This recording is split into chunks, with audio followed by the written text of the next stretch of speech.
Members, welcome to this podcast. The Barnett government has handed down the 2011-2012 budget, and it's fair to say that your union is not happy. President Anne Gisborne has gone through the papers. And can we start with the funding you sought for students at educational risk? When we got information to build our submission for students at educational risk, we came out with an estimation of a need for about $300 million to be put into government schools. Now, there has been an increase in funding for students with learning difficulties and 457 visa, and we are appreciative of that. But we are clear that that does not seem to be significant enough to address the issues that are confronting us. That between 1 in 8 students in Western Australia are students tagged with needs. That calculates at about 32,000 students in our government schools who've got some sort of issue confronting them, some sort of need that they need to have addressed to enable them to progress educationally. We know that we've got 1 in 6 young students between 4 and 17 who are confronted by some sort of mental health problem. There's an estimate, according to the Children's Commissioner, of about 20% of year 5-year-old children who've got clinically significant behavioural problems. This is a significant issue that's confronting our community, our young children and the teachers in our schools. I think the next on our list related to the decision concerning Year 7 students being either in primary school or high school. Well, it's certainly not clear in this budget what it is that this government is going to do about the Year 7s. We believe if they were flagging that the Year 7s are going to stay in primary school, that there should be evidence of infrastructure that's going to support the establishment of science labs, for example, to assist our Year 7s work with the new national curriculum. If they were going to be placed in the secondary school, then there should have been some flagging of building infrastructure in the secondary system. In actual fact, the projected figures seem to indicate that there's going to be a reduction in secondary school teachers. So we're rather confused. We think the community is very confused, and there's a high level of anxiety around this government's lack of action on the Year 7 placement. High schools seem to have had cuts at a time when we expect population increases and students were to be offered a wider range of subjects. Again, this is another area of confusion, and we're somewhat disappointed. The half cohort is still making its way through the secondary schools. We know that secondary schools are struggling in some instances to provide a broad range of curriculum offerings for young people. We saw last year and this year the government decide that our secondary schools who are accessing SCIDE to expand their curriculum offering, getting charged for the use of SCIDE. So it seems like the odds are very much stacked against our secondary schools. We're not seeing the government come to the fore to assist them in this passage that they have to go through with the half cohort. And of course, again, as I said, the fact that they're predicting reduced numbers seems to me that they're preparing for a reduction in the number of students who are going to our government schools.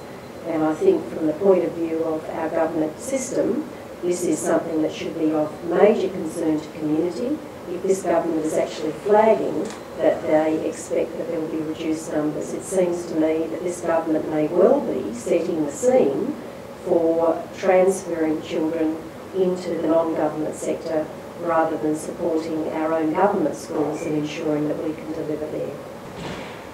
At least we can welcome the air calling of schools. Well, certainly the commencement of this year, as we know, was pretty traumatic for a lot of people. It was terribly intense for the young students and also for staff working in schools. We have to accept, I think, that air cooling, particularly at work, is something that's pretty well much a standard.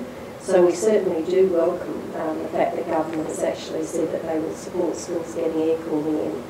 It is, though, over a 4-year period, so I'm hoping that initiatives such as payback might be introduced. So in other words, school communities could go ahead and get the air conditioning up front and then expect that when their turn came that they could be compensated for the expenditure that's been put on the table to get air cooling in.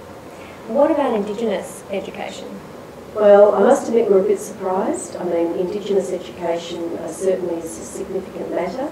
The stats in terms of retention for young Indigenous students The achievement rates in various ways are below the benchmark for non-Indigenous students in Western Australia and indeed across the nation. We know that the federal government, of course, is focusing very much on delivery and good programs for young Indigenous people so that we can see more successful outcomes. I, at this point in time, haven't been able to identify any specific additional funding in this area. We're hoping that the government is not just going to be dependent on federal funding and that they are investing of their own accord. What other areas of the budget concern you? Well, I think some of the budget figures, of course, aren't easy to get through, and we'll hopefully have some things clarified in more detail when there are questions to be asked at the Estimates Committee. But we've got a bulk of funding, about $361 million, which has been described as funding for students who have learning difficulties, independent public schools program, and also to counter for inflation. And of course we want to disaggregate that to determine the extent to which money is being put into which pool, and we'd certainly want to see the bulk of that going into students who are confronted by learning difficulties. The other area, of course, is the money that's gone into training, into the training budget, a 9% increase, which is positive in that respect, and I think it's about 12,000 places for vet skills upgrades.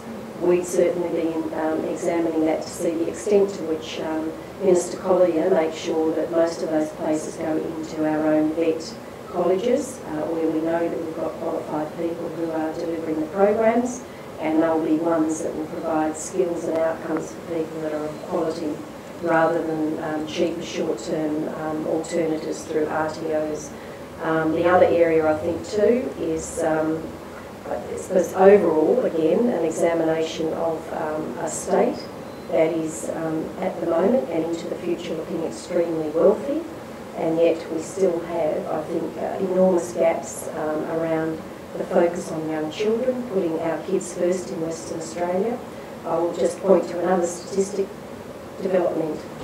Young children, I think we've got something like about 6,400 young children who were unable in 2010 to directly access developmental services for assessment and for supporting programs. 6,400 young children who were left on waiting lists, and as a consequence our teachers are not necessarily able to deliver in a targeted way to those young people.